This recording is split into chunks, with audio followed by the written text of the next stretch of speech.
Pengunjung channel yang cerdas dan diberkati oleh Tuhan. Senang berjumpa dengan Anda melalui kesempatan ini.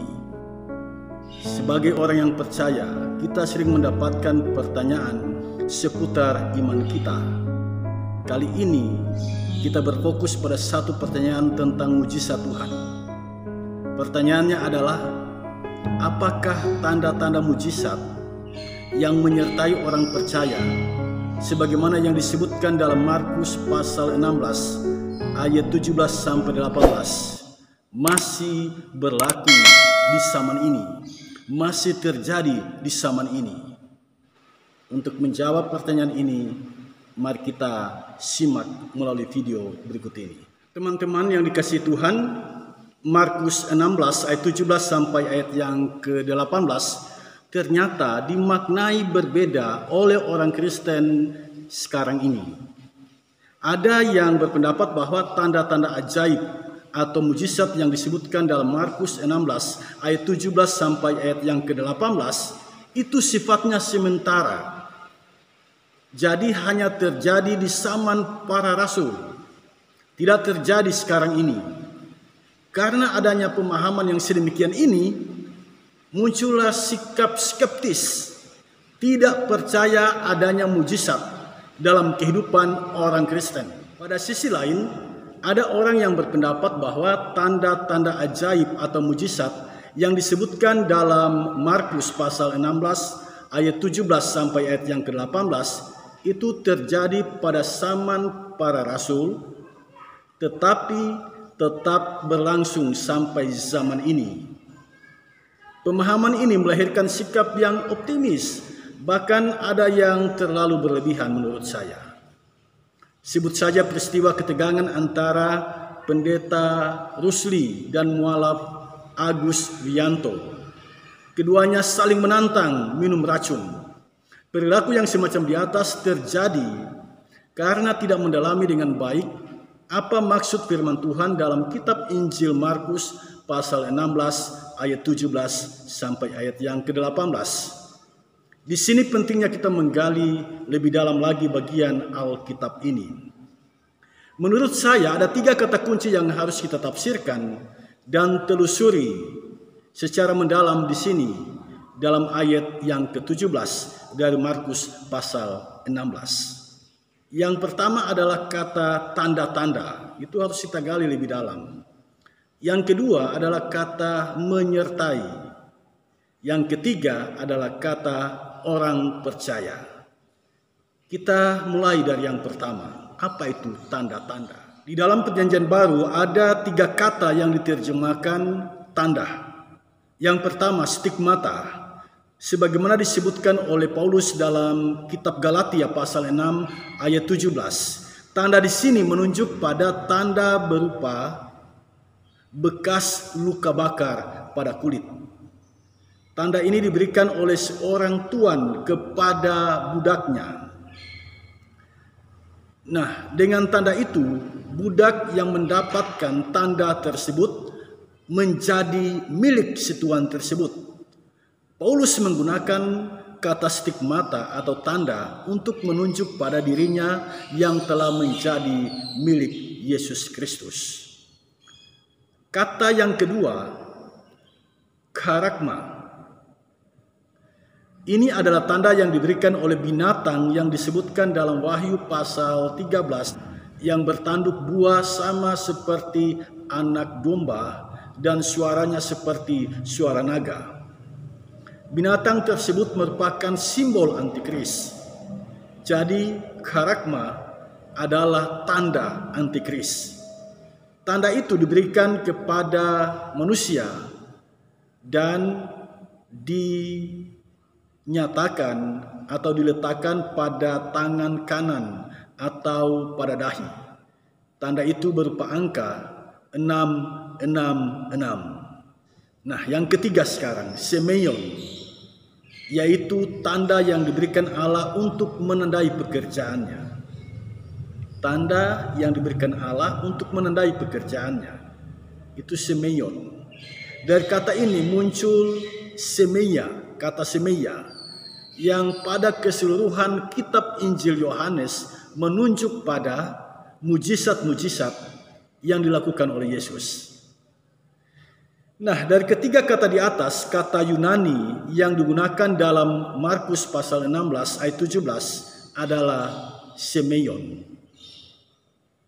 Kata ini menunjuk pada tanda yang Allah berikan kepada orang-orang percaya untuk menandai atau mengkonfirmasi pekerjaannya, yaitu pekerjaan memberitakan Injil.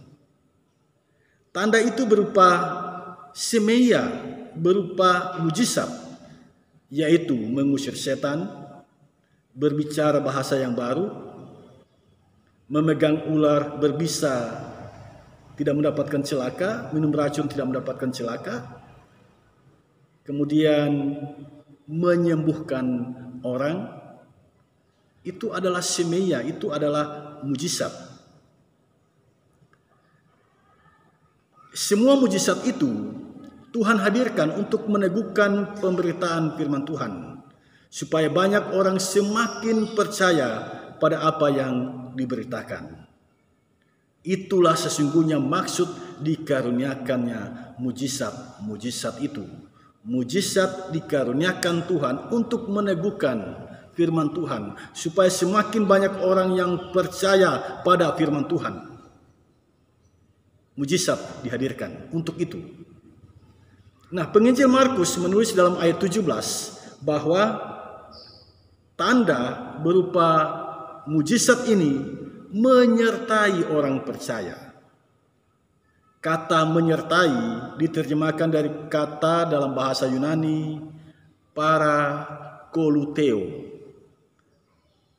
Artinya berjalan di samping, untuk mendampingi, untuk mengiringi, untuk menyertai.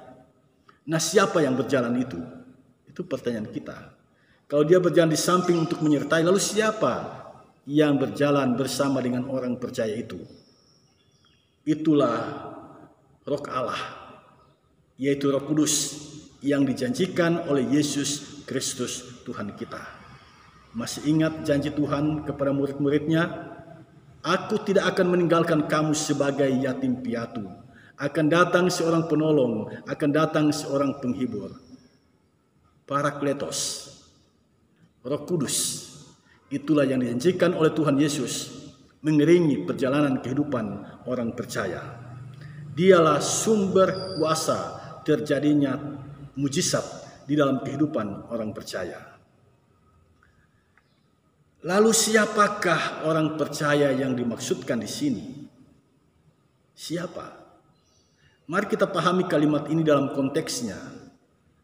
Yesus mengucapkan kalimat ini dialamatkan kepada murid-muridnya. Jadi orang percaya di sini adalah para rasul. Orang percaya di sini adalah para murid Yesus. Tetapi kemudian ada orang yang percaya kepada Yesus Kristus setelah mereka mendapatkan pengajaran, mendapatkan pemberitaan Injil dari para rasul ini. Nah, para rasul dan orang-orang yang percaya dengan berita Injil yang disampaikan oleh para rasul ini, itulah yang disebut orang-orang percaya. Itulah sesungguhnya yang dimaksudkan di sini dalam Markus pasal 16 ayat 17. Dan kepada mereka lah diberikan jaminan, ada tanda-tanda yang menyertai mereka, ada mujizat yang menyertai mereka. Dan hal ini benar-benar terjadi. Kita dapat membacanya dalam Kisah Para Rasul pasal 5 ayat 12 sampai ayat yang ke-16. Kemudian bisa juga kita lihat dalam Kisah Para Rasul pasal 8 ayat 4 sampai 13. Kalau yang pertama itu tentang Petrus dan para rasul, kemudian pada pasal yang ke-8 adalah tentang Filipus. Nah, kedua rasul ini dan teman-temannya mengadakan banyak mujizat di zaman itu. Jadi apa yang dijanjikan oleh Yesus benar-benar dibuktikan melalui kehadiran para rasul yang mengadakan mujizat di zaman itu. Nah, saudara-saudara yang dikasihi Tuhan, pertanyaan sekarang, Apakah penyertaan Roh Kudus dalam bentuk mujizat itu berlaku bagi semua orang? Dan apakah berlaku sampai sekarang ini?